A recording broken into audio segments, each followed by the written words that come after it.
Hello and welcome. My name is Jenna Cockworth and I'm Associate Director of Alumni Networks and work for Washington University Alumni Association. On behalf of the WashU Alumni Association, I'm excited to welcome alumni, parents, and friends to The Fruits of Empire, a book talk about art, food, and racism with two outstanding members of the WashU community. Now, before we begin, I'd like to explain the format for today's session. You will only hear and see me and our presenters, and the webinar will last about an hour.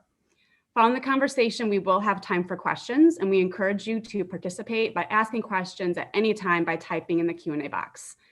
Thank you to everyone who already submitted questions via your registration. And during the Q&A session, we will get to as many questions as we can. The webinar is being recorded and will be posted to the Alumni Association YouTube channel following the event. Now it is my pleasure to introduce and welcome Professor Angela Miller. Angela is a professor of art history at Washington University in St. Louis.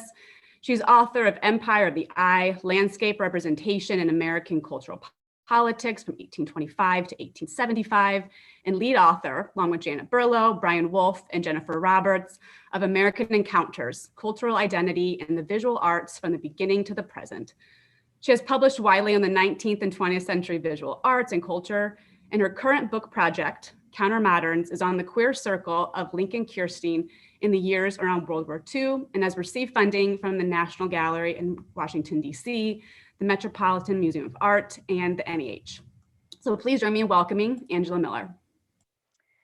Thank you. I'm delighted to be here. I am very, very happy to be sharing this conversation with Shana Klein on her new book, The Fruits of Empire, Art, Food, and the Politics of Race in the Age of American Expansion.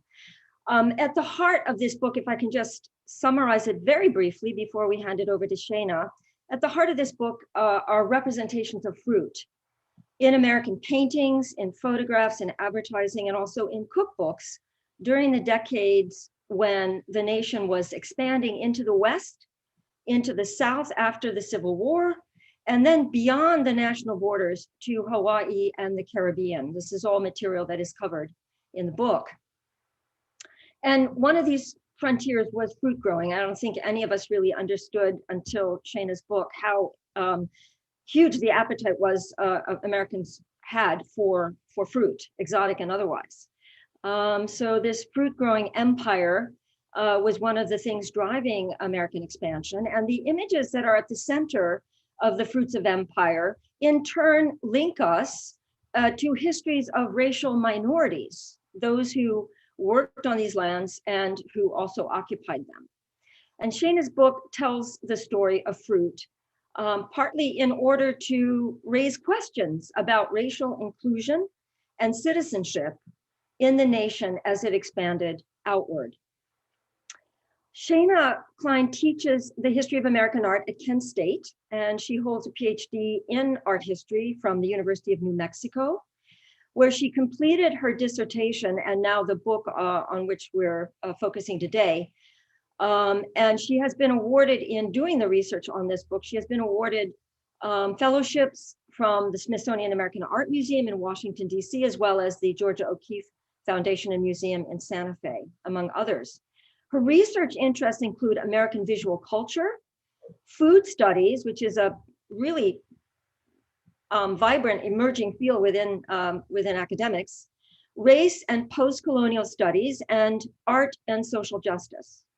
And I'd like to finally mention that Shana is donating all the royalties from the Fruits of Empire to the Coalition of Immokalee Workers in Florida, based in Florida, which is a farm worker-based human rights organization that works internationally to combat human trafficking and gender-based violence in the workplace. And Shana's book actually ends with the ongoing struggles for recognition by the Immokalee harvesters who bring tomatoes to our table. So Shana, welcome. Thank you so much, Angela. Before I begin, I want to extend my gratitude to Jenna, to Angela for organizing and moderating this event. It is such a meaningful experience to be able to share this research with the WashU community. I feel like my interest in art history really blossomed when I was an undergraduate there. And then to have this being moderated by Angela, who is such a force in the field and who I feel like and hope that my research continues her legacy in terms of landscape and looking at American imperialism is just like such a true honor. Thank you. So Angela already gave a great summary, but I will just kind of reiterate and introduce this presentation that I'm about to give by saying that this book is really about how foods were not just these delicious, mouth-watering subjects to paint. So let me start by showing you some images. I'm going to share my screen. Let's see. How does that look? Okay. So this book isn't just merely to look at these seductive, beautiful images of mouth-watering fruits. That foods really reflected national attitudes about race, ambitions to expand the American empire, and fruit in particular pressed upon these ideas because where fruits were grown were regions that the American government, that developers, and artists and horticulturists wanted to colonize or wanted to extract the resources from. Also, the fruit laborers, many of whom were immigrants or people of color, were the targets of debates over citizenship and over the racial constitution of the country. So food was really a platform for artists and viewers to talk about these larger debates about what the American empire should look like. And like Angela mentioned, my book covers territories like California, Florida, Hawaii. These are regions that are historically overlooked in the art historical canon. And I also look more broadly at the visual culture of food. So Angela mentioned cookbooks and photographs and advertisements, not just the traditional fine arts. And so in a number of ways, I hope that my book is really trying to expand scholarship and give us a more or a better understanding of what American art looked like and how these foods pressed upon these important conversations. So I'm going to take about 20 minutes to run you through my book. I'm going to show you a ton of images and tell you that my book is divided by 5 chapters, and each chapter focuses specifically on a fruit. So I have a grape chapter, an orange chapter, watermelon, banana, and pineapple. It's kind of a quirky way to structure the project. Usually books are more chronological, but this was the most successful way for me to structure the kinds of stories I wanted to tell. So let's look at the grape. 1 second, there we go. So what we're looking at is the Mammoth Mission grapevine. This was a monumental, record-breaking grapevine that was shipped from Santa Barbara, California to Philadelphia for the centennial of 1876. The Philadelphia Centennial was a World's Fair visited by thousands of people. It was really meant to be this platform to showcase Euro-American countries and their kind of cultural accomplishments. And so this was the perfect venue to show this American record-breaking grapevine that was coming from California. Previous to California, New York and then Ohio were the centers for grape culture. But in the late 19th century, California is burgeoning as the new capital for grapes and wine. And so when we think of like Sonoma County or Napa Valley today, that all started in the late 19th century. And so this exhibit, which would have really impressed viewers, right, to see this huge grapevine, was a way to encourage investment in California, to encourage the development of California land and help really shape the Western frontier. Now, maybe just like even under 20 years later, we have a very similar exhibition happening at the Columbian Exposition in Chicago of 1893. And it's in this exhibit where you see the connection between grapes and empire even more explicit, because we're looking at shelves of California wine underneath this panoramic landscape of the San Francisco Bay, underneath this banner stating "Westward the star of empire takes its way." So viewers in this exhibit would have clearly understood how grapes, California grapes and wine, were now the star of empire. And many horticulturists and boosters in California touted the idea that if you were to move out west, if you were to go to California and install your own vineyard, this was a way of colonizing that land. This was a way of reaping the benefits of that landscape and also helping to, quote, civilize the wild Western frontier. And so grapes were really like the new gold of the late 19th century. And they were embedded in all of these ideas about colonizing and civilizing the far west, the western frontier in the late 1800s. Now I can show you so many images of advertisements and World's Fair exhibits, even paintings that are trying to encourage investment in California grapes, but it is really hard and challenging to find images of actual grape growers. So what I'm going to show you now is the exception. I don't know if you can see this. I'm trying to make sure you see the title. In any case, it was an illustration in Harpers Weekly, which was a well-known journal in the late 19th century. And what we're looking at are Asian immigrants who were the backbone of the California grape industry. Harpers Weekly published this in the late 1800s, and it did not get a completely flattering response. A number of readers wrote into the journal saying that they did not like seeing this image, and they did not like the idea of Chinese people stomping American grapes with their, quote, filthy feet.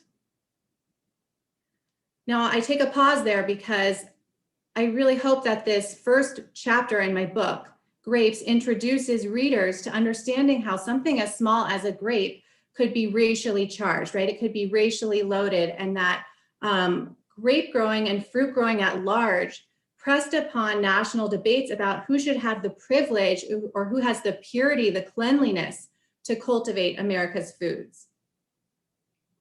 Now, the next chapter transports readers from California to Florida to talk about the Florida orange. And I feel like when people pick up my book, they're probably going to be attracted to the flashier chapters. So the banana, the pineapple.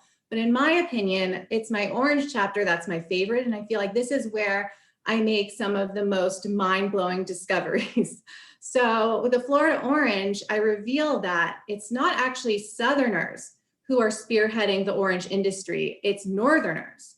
Many Northerners are moving south after the Civil War, and they are cultivating orange groves to create a new industry in the South as a way to rehabilitate the Southern economy that was so devastated by the Civil War. And they're also doing this for political means. So they are trying to change and transform the plantation economy away from cotton, tobacco, and rice to a new industry, the Florida orange, that they recognize will create more Northern influence in the South. Now, many Northerners are also moving south, buying inexpensive land and creating these orange groves in order to hire newly freed African Americans. So African Americans who had just been emancipated during the Civil War. And so there's a thread of optimism that is woven under the Florida orange industry, an optimism carried by Northerners who feel that this new industry can create a lot of promise in the South and a lot of possibility for African Americans who understandably did not want to necessarily pick cotton anymore or work in these industries that were so tarnished by the stain of slavery. We're looking at a painting by Harriet Beecher Stowe. Stowe, you may know better as the best-selling novelist of Uncle Tom's Cabin. She was also an outspoken abolitionist, but did you know she also painted? I mean, few scholars ever talk about Stowe's painting practice, but she was kind of serious about it. She had a person train her at all hours of the day. She was on the board of several museums. She even sells some of her orange paintings to give this funding to African Americans in the South. And Stowe owned her own orange grove. So that is really remarkable. It's very unconventional in the late 19th century for a woman to A, own her own land, and B, own her own business, run her own business. And so I talk about Stowe as this very useful case study for not only understanding the politics of the Florida orange, but also for recognizing how women were shaping the American empire. Men get all the attention when it comes to growing fruit businesses and importing fruit from faraway places, but women are also shaping the empire by painting fruit, growing fruit, and more.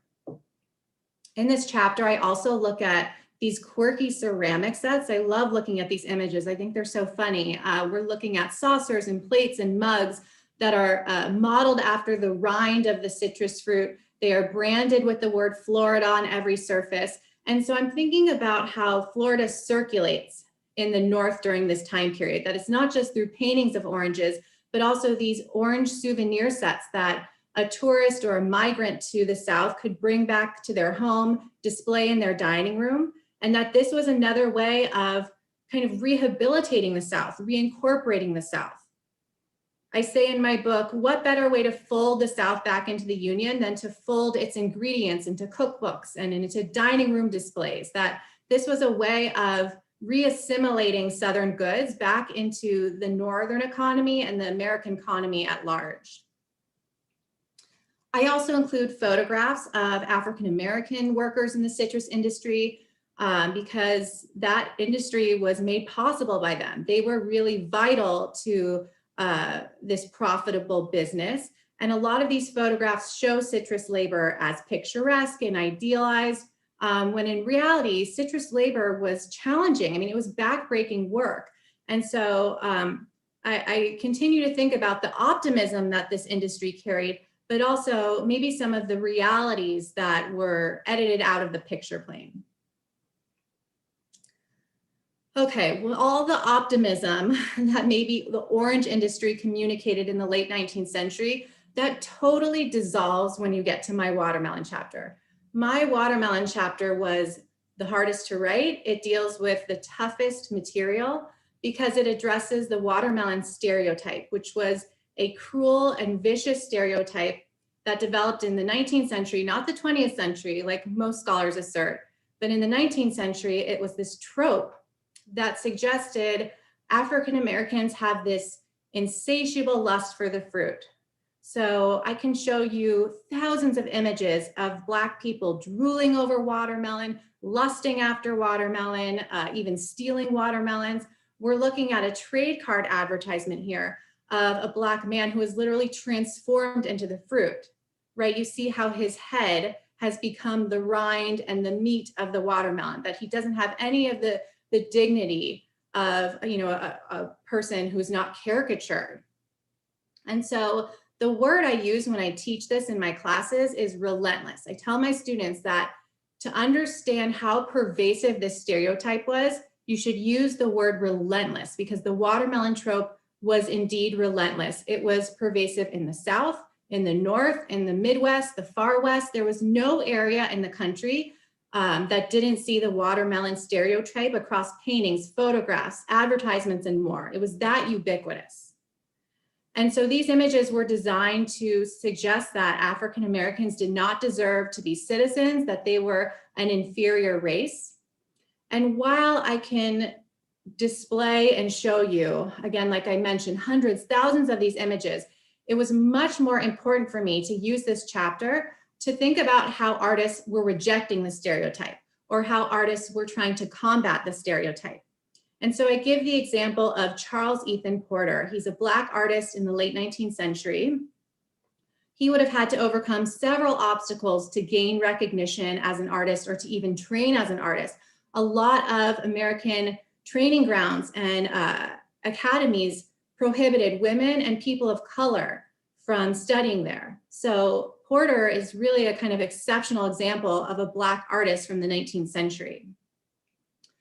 Now, Porter eventually has this illustrious still life career, but in his career, he only paints 2 images of watermelon.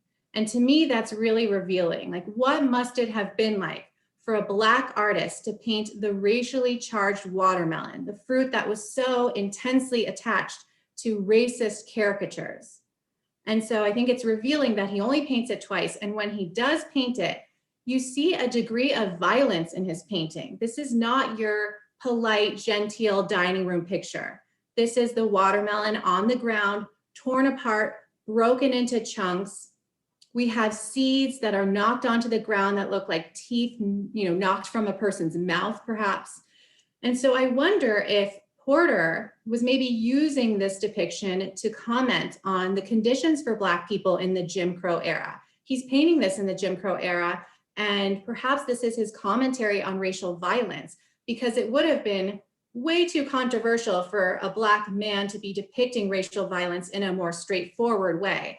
A lot of artists take to still life painting to abstract some of the more controversial and delicate subjects in art. I also try to end my chapters with more contemporary images to show how these historic stories bear meaning on a contemporary context. So today, Carrie Mae Weems, a very famous artist, Weems is showing this photograph of a man standing tall and dignified, does not look like the caricatures of the past. He has a very controlled expression on his face, and he's holding the watermelon, and it's purposely uncut, right? As if to refuse to open up this photograph to racist stereotypes and ideologies, that he's refusing to open up the conversation to the disturbing stereotypes of the past. And I can talk forever about this image if you want to learn more about it. I'll also tell you it's one of the most expensive images in my book, and it is worth every penny. So now we are going into my fourth chapter, in which we look at the banana, and we start to see how the fruit industry is changing, that as opposed to smaller fruit merchants and markets are now being transformed into larger fruit companies and eventually corporations. And that includes the history of the banana. In the late 19th century, Americans were pretty unfamiliar with the banana. It was considered an exotic fruit. It was also expensive. I give you this example because we have this sweet boy here holding the banana upside down, like he doesn't even know which is the right side up. And so it wasn't until the early 20th century, the early 1900s, that the banana becomes more accessible to American consumers with companies like the United Fruit Company. Now, this history might be familiar to a lot of people in the audience today, but my students are surprised to learn that the United Fruit Company was actually ruthless in trying to profit from the banana trade. They are creating large-scale banana plantations in Central America and the Caribbean. They are trying to create this large imported banana trade, but at the expense of so many people. They are ruthless in kicking indigenous people off of their land. They are exploiting peasant laborers. They are even organizing coups, coups that are supported by the CIA to control every artery, transportation, politics, land, in the places where they have set down banana groves. And so I analyzed the context of the United Fruit Company with their images, cookbooks, and advertisements, and not surprisingly, the sheer violence that accompanies this industry is totally written out of the picture plane. Now, I also look at the work of Moises Barros. He is a contemporary artist in Guatemala. He actually painted the image that's on my book cover. And he does something really interesting. He paints the display windows of Banana Republic clothing stores in the United States. So he'll paint the mannequins, the glass windows, as a way to urge us to consider, why do we have this clothing company named after Banana Republic, a term that is itself racist? Why are we glamorizing banana republics that have caused so much political instability, so much environmental wreckage, and has caused so much devastation that we romanticize this idea? We wear it on our clothes, we eat the banana, perhaps without thinking about the history of American intervention in banana growing countries. I'll just show you a few more images with my last chapter on the Hawaiian pineapple. Okay, so as you get deeper into the 20th century, you really start to see the corporatization of fruit.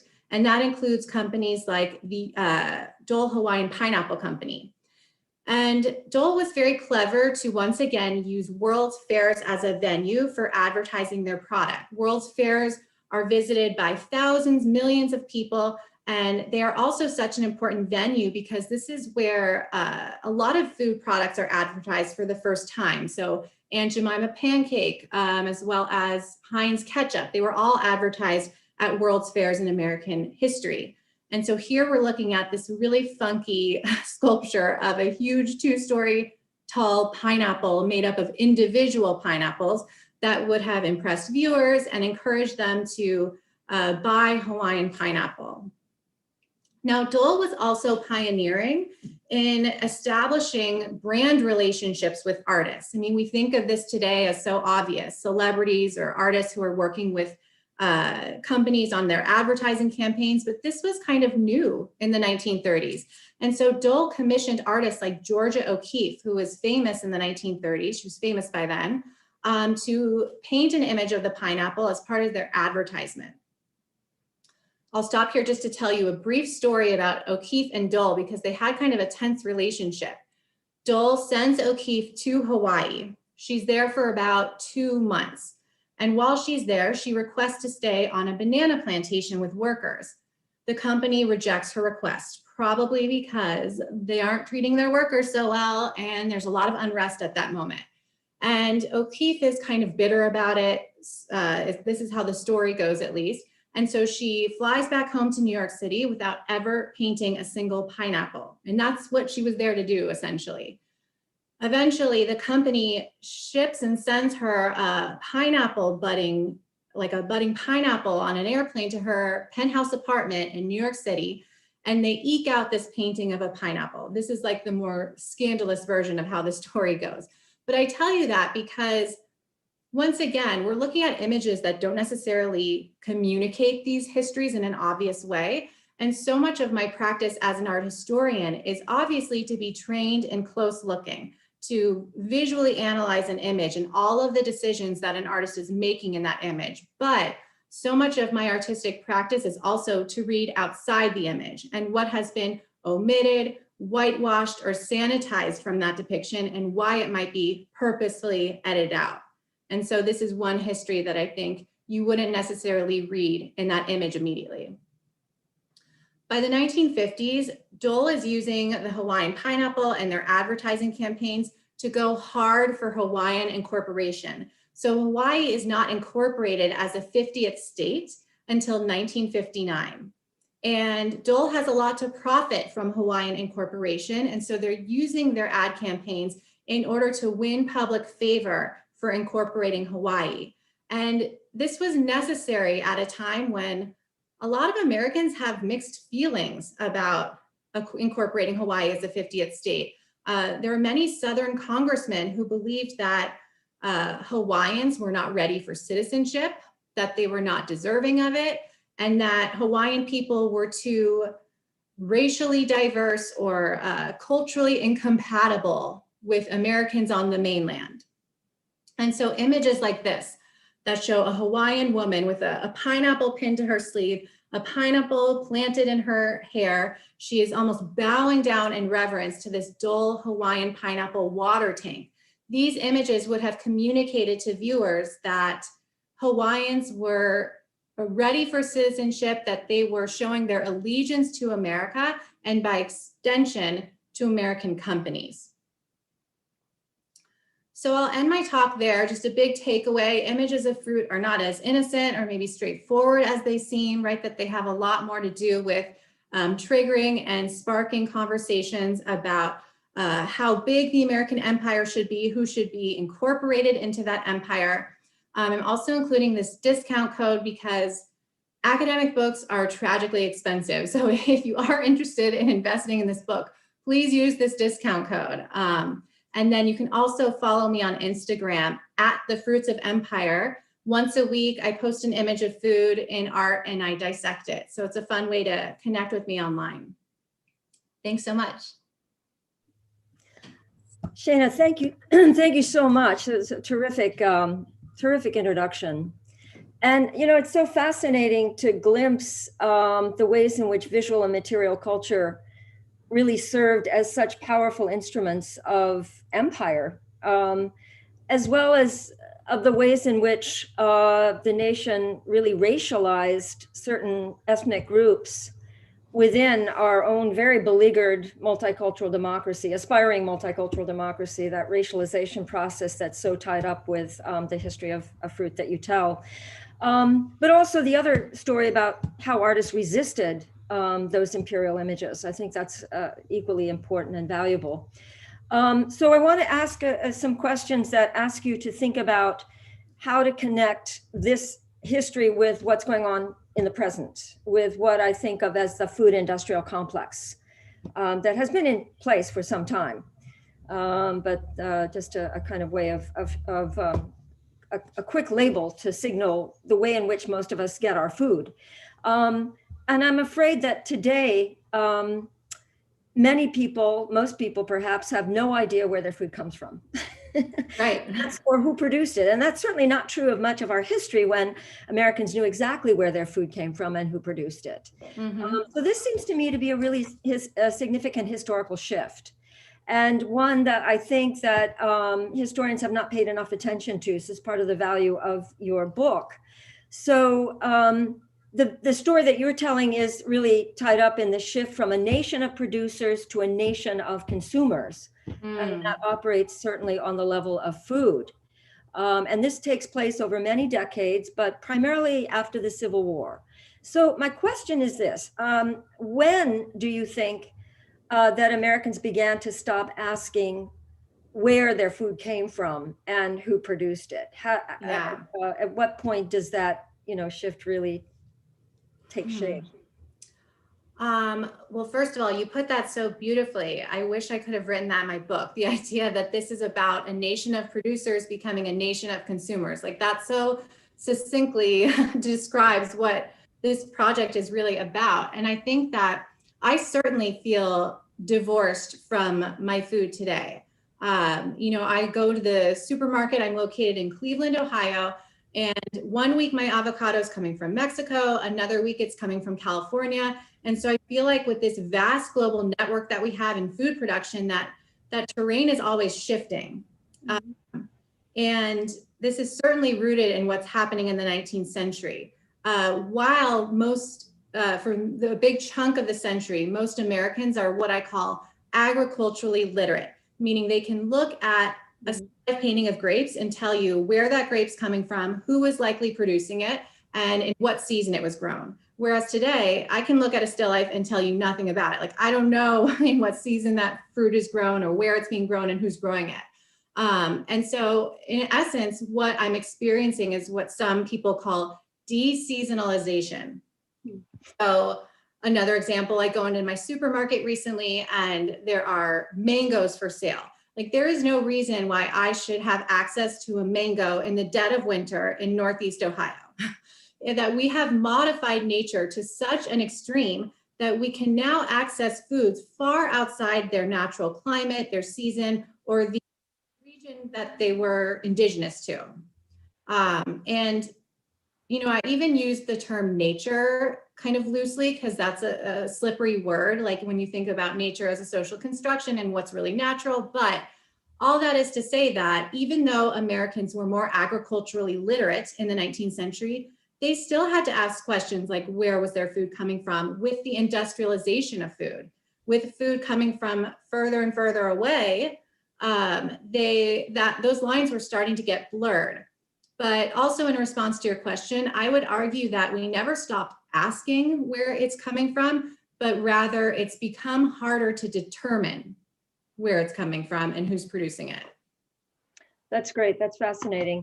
My sister is an organic farmer in Wales, and they raise cattle. And she asked her 10-year-old daughter, where does your meat come from? And she said, it comes from the grocery store. Yes, right. I mean, it's a terrible thought. So thank you. That's fascinating that we never stopped asking about that. Yeah, I don't think so. That's interesting. Yeah, I know that, the labeling of foods has only recently, I don't know, in the last 20 years, become a widespread process in grocery stores in the United States. I may be wrong about that, but that would Well, actually, Angela, that raises such a good point, because I think that what also contributes to the blurring of where our food comes from are images. Once again, like I'm always telling people, look at the image, because I think readers would be surprised to learn from my book that Hawaiian pineapples that we think are so synonymous with Hawaii, are actually not being produced there anymore. It's like such a marginal production of pineapples come from Hawaii. Now they're coming from Asia. Our pineapples are coming from Thailand and Singapore. And so I think that if you were to see an advertisement for a Dole Hawaiian pineapple today, you wouldn't know that. You'd think they were coming from Hawaii. And so once again, images are communicating certain narratives that are not necessarily representing the whole picture.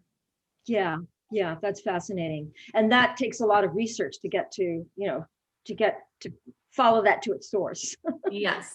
That most of us don't have time to do. So I wanted to ask about boycotts. I grew up in California during the Great Boycott, led by Cesar Chavez. And so I was really fascinated to hear that this boycotting, consumer boycotts actually predate the Civil War and go back to abolitionist movement pre-Civil War, which organized boycotts against sugar and other products that were produced by enslaved workers. Absolutely fascinating history. But that's one of many very revealing moments that we encounter in your book, which point to, again, this prehistory of many of today's concerns about, where our food comes from and who produces it. So are there other prehistories that you can point to in addition to consumer boycotts? And again, this is kind of a usable path for us, for those of us who do support the power of consumer boycotts to change the structure of, so many aspects of our lives. Are there other prehistories of the present that your book tells stories about that somehow anticipate many aspects of food production today? Yeah, that is such a great question. So Angela's talking about a section of my book in which abolitionists, people wanting to abolish the institution of slavery, they are encouraging the boycotts of slave labored foods. So they are saying, don't eat those tropical bananas, don't eat those oranges, don't eat that slave produced sugar. And by boycotting these products, that would help dismantle the industry and also injure them financially. And so, I think about how this was prominent in the 19th century, but we have a much longer history of using food and our wallets to speak to our values. Of course, during the American Revolution, we were dumping tea in the Boston Harbor. Like, we've always used food and drink in ways that are political. And so I almost think of food as this uniquely national exercise, something that we've always been very comfortable using to support an industry or to reject it. And certainly the conversations that we're having today about if our food is being produced ethically happens in the 19th century. I mean, so many of the conversations I hear, like, buy local, buy organic, that is nothing new. I mean, we really see those conversations circulating in the 19th century. And in fact, you have artists like Martin Johnson Heed, who's in my book. Heed is worried that the industrialization of Florida is going to ruin the marsh life. It is going to ruin the conditions for plants and animals. You have someone like Sylvester Graham, who was a vegetarian in the 19th century.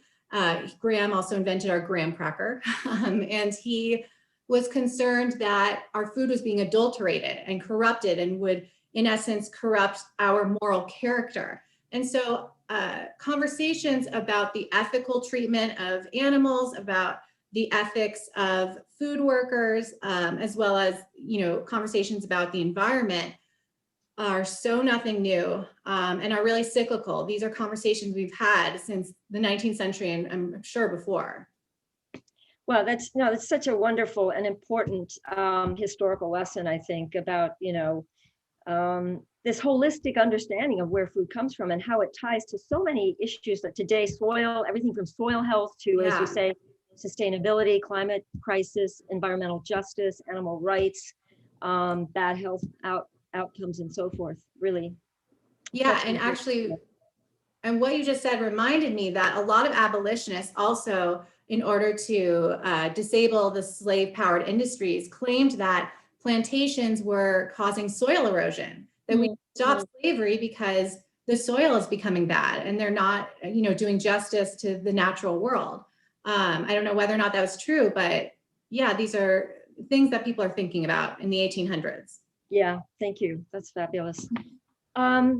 So I wanted to ask you again another question about then and now, which is that, when you go to the grocery store now today, you see this expanded, as you say, this expanded selection of exotic fruits, not only mangoes, but kiwis. I remember in college, a friend of mine loved kiwis and she couldn't afford them, so she would steal them from the grocery. I don't judge, that's fine. I mean, they were very, very expensive and now they're, like everywhere.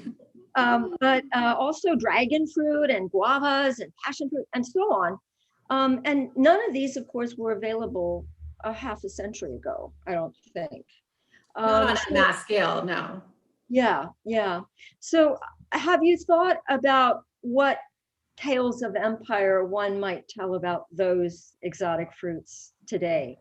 Sort of mapping. Yeah, Definitely. I write in the conclusion of my book that I do not want this book to be the final word on anything, right? I want people to run with this. I want people to take my methodology that marries food studies with art history and to think about, what stories do avocados tell? What do tomatoes do? There are a lot of students now working on histories of coffee and more histories of sugar. I feel like with our knowledge now that food is so political in art, there are so many more narratives that we need to uncover and to mine. And so I really hope that this book kickstarts that. And also, this book is not the first to do that. I'm indebted to the scholars before me who have also, mined the meaning of food and art. And I just hope it completely expands because, like you noted, food studies is a really trendy and fashionable topic right now. I just happened to land on it at the right time. I did not anticipate its popularity, but now all over the world, there are food studies programs and not enough scholars are paying attention to food and art. And that's so important because in a lot of cases, people are experiencing the food in visual image before they're actually ever tasting it, especially with an exotic fruit like the banana in the late 19th century. And so I'm always advocating for more people to study food image histories. And I hope that they will, run with this and look at the kiwi and look at dragon fruit. Yeah, that's terrific. I mean, there's this expanding library, as you know, of different food commodities. Just there's a whole, as you cite, a whole bibliography associated with a banana. Right. Yeah, but that's only one of many. Do we have time for one other question, Jenna? Are we're getting close? Okay, well, let's try one more question, maybe. Sure. I think a couple of minutes. So it's kind of related to this, which is that I found myself wondering whether it's not only the wastelands of Florida, wastelands because they're non-productive, wastelands of Florida and also the Caribbean that are being colonized by the US, but also that indirectly it's the privileged Americans who are consuming these exotic fruits who are indirectly being colonized by this emerging food industry. The main goal of the food industry was not quality as much as it was just getting national distribution for their products, which means cold storage and other processes that really minimize the real beauty and sensuous smell and the fruit fragrance and so forth that we love about fruit that's just picked off the tree. So I guess my question is, to what extent are American consumers sort of the agents of their own exploitation? And what can they do to take more control over what they eat? It's a huge question. Yeah, I guess, so my initial reaction is to prioritize the exploitation of farm workers first. Like I can understand how, we as American consumers are being colonized or exploited in some ways, but I think the exploitation is like so much more profound and clearer for the people who are producing our food. But that aside, I absolutely see your point. It's a great point that over time, corporations maybe are taking shortcuts or hiding their maneuvers in terms of profiting from foods at the expense of the environment or at the expense of the freshness of our food.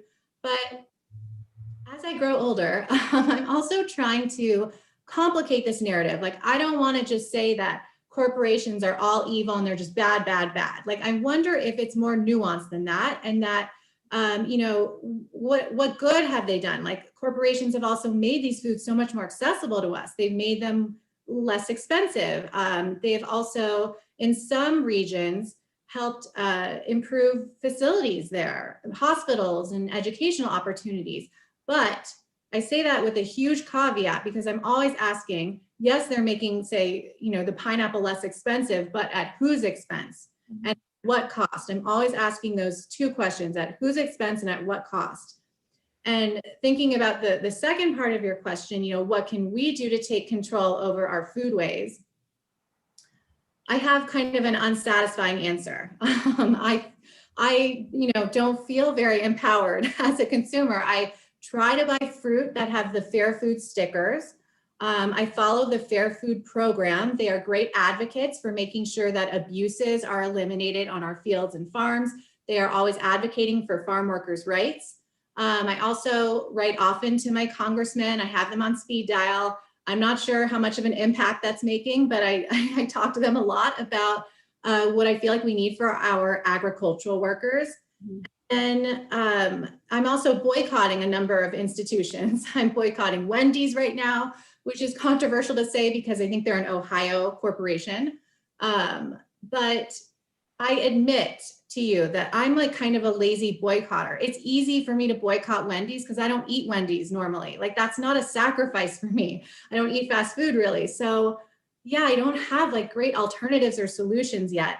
But I hope that this book or this research is at least one step forward in trying to spread awareness about it. Yes, thank you. Community gardens too. In food deserts, as we know. Thank you so much. This is great. I'm going to go ahead and turn to the questions now. Okay. And we have, let's start with Annalise. Hi, Annalise Madsen, who is the curator at the Art Institute in Chicago. Annalise asked, in your investigation of fruit imagery and cultivation, land ownership and imperial expansion, did you come to understand certain American landscape paintings differently?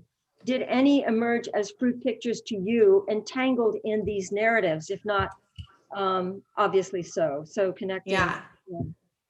Annalise, that is such a thoughtful question. And I should also mention, like I talked about briefly, I'm indebted to the scholars before me. Annalise is part of the Art Institute of Chicago, who wrote this amazing exhibition catalog and a blockbuster exhibit at the Art Institute called Art and Appetite.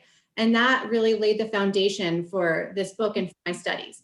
But in response to your question, yeah, I'd say it's funny, my mentor and advisor, Kirsten Buick, always tells me that I don't really study still life, I study landscape paintings because so much of my interpretation is really about the land upon which these foods were grown.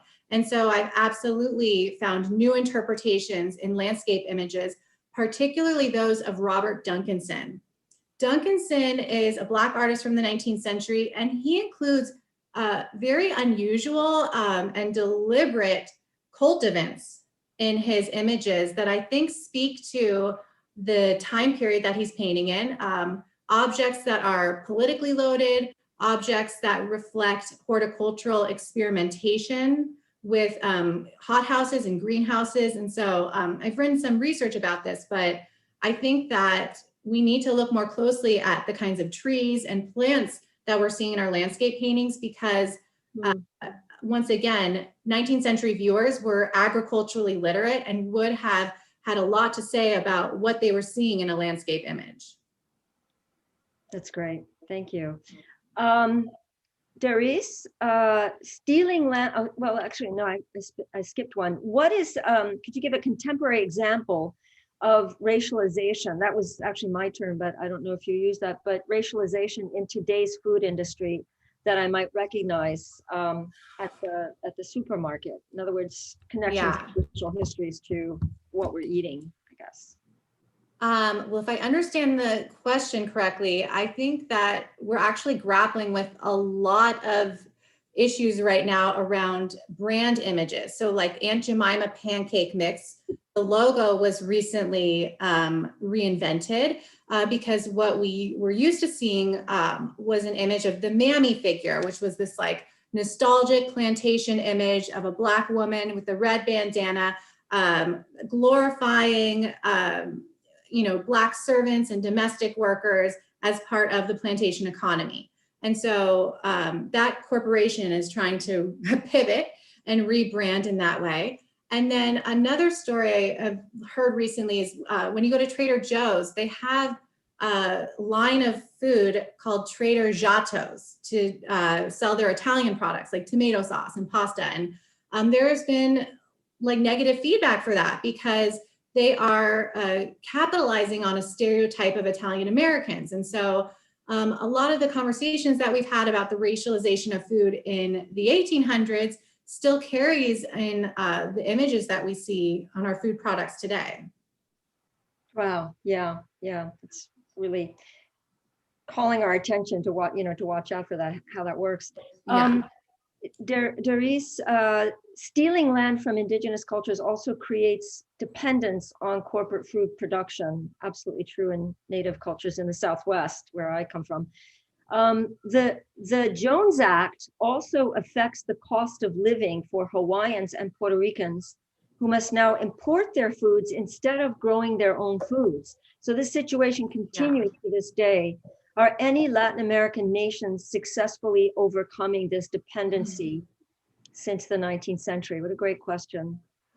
So I think this is probably coming from Doris Pillow. She is a colleague of mine at Penn State and has a fabulous artistic practice mining her Puerto Rican heritage. And she is so knowledgeable about food and culture beyond our borders. And you asked such a poignant question. What does resistance look like today, right? How are people today rejecting some of these systems of empire? Because you're right, in places like Hawaii, so much of their food is now imported, and that's really debilitating. I haven't been able to locate examples of resistance as a food scholar, but as an art historian, I love showcasing examples of how artists are grappling with these issues and trying to bring more awareness and fight against those lopsided systems. I'm going to share my screen one more time because I want to show you another image. Doris, this is from our colleague, Lee Garcia. She created this image of strawberries, and packed underneath strawberries are the farm workers, the people who created and harvest these strawberries, and they are packed into this carton like prisoners. And so she contemplates, at whose expense are strawberries being harvested, and how they're coming from workers who are not only not treated as citizens, but are not treated humanely. And she calls this el sueño americano, so the American dream. And so while I don't have any examples at the top of my mind of resistance, from actual countries, I am much more familiar with how artists are trying to shine a spotlight on this. Wow, that's powerful. Let's see. I'm going to wait to ask Sasha's question. Sasha Scott is asking about your next project, but let's get in a couple more questions. So comment or question from Julie about strange fruit.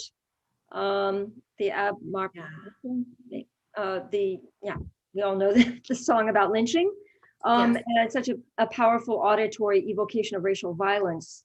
So she's asking about, are there other examples that you came across of fruit imagery being used to promote Jim Crow and civil rights era oppression? It's an interesting question. Well, so the first example that comes to my mind is by another African-American artist, Henry Osawa Tanner. And I actually mentioned the song Strange Fruit in my book because Tanner he's moved to the South in the 1890s, and he paints a Florida orange grove. And it's like this creepy, haunting portrait of a Florida orange grove. It doesn't have any of the sunny metaphors or like the beautiful land, the colorful orange orbs. None of that is really in this painting. He shows a frozen grove that's icy and muddy and mucky. And so I wonder if he is rejecting that citrus rhetoric because he's painting this in the Jim Crow era when African-American people, especially in that orange industry, were facing so much oppression. And I also wondered, this is really dark, but how were fruit trees maybe used for lynching? I mean, we know that poplar trees and other kinds of arbor varieties were used for lynchings. And I don't know if citrus trees played a role in that, but that idea of strange fruit and the idea of fruit not being these happy, colorful objects, but ones that are dark and are racially loaded is something that I definitely consider in my research. Yeah. There's also the ways in which Winslow Homer sort of takes the watermelon imagery and nuances it by showing it a black kid and a white kid together. Yeah, I mean, he really rejects the watermelon stereotype in that way. He's showing a union of black and white kids just like happily eating the watermelon. And that was kind of an unusual depiction that was more unionizing than divisive. Yeah, absolutely. I think do we have 1 minute to ask you to talk about your next project?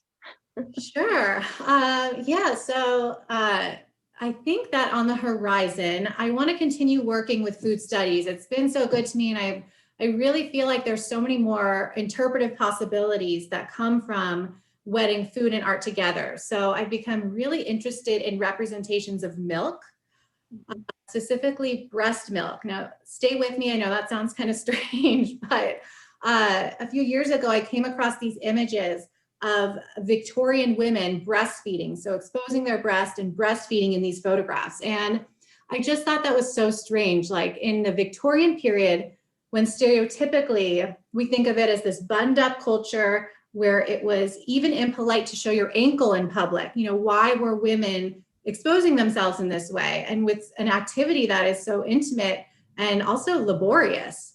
And so I'm starting to learn more that these images are coming at a time with the rise of infant formula. They're also coming at a moment when more and more women are entering the workforce. And so I wonder if these images of nursing mothers are a way to reinstall the cult of motherhood and ideas about whiteness, really, and virtual motherhood. It's still something I'm thinking about, but essentially my mind is about milk and motherhood in the future. So if anyone has any images, please do send them my way. Yeah, that's terrific. Wow. Yeah, I think let's see, we might have time for one more to sort of roll it back, and then I'll close this, which is from Natalie. How is your research? How in your research did you see the food that we eat? Oh, this is a big one. Shaping our ideas about national and regional identities. That's a big one to end on. Sorry, can you summarize that again? How in your research did you see the foods that we eat as somehow reflecting or shaping both national and regional identities in a way that's at the heart of your book? Maybe regional identities, maybe. Yeah, I'd say that food is really at the heart of all of those conversations, right? Like in the 19th century and still today, we believe in the concept you are what you eat. And so in so many ways, food we understand is not just affecting our physical body, but also our internal character and our internal mind, our psychology. And so that's why I think so many late 19th and early 20th century Americans have so many anxieties over food, because it shaped who you were. And so there were all of these terrible stereotypes that if you were to eat Native American food, you would turn into slow, lazy Native people. There were dietary reformers in the early 20th century that told Mexican Americans, stop eating tortillas, stop eating salsa, eat white bread, sturdy American white bread instead. And so food, as unionizing as it can also be something that divides us, and that can be used to put one region over another or one culture over another. Yeah, wow. Shana, thank you so much for participating in this wonderful conversation. I've learned so much from you.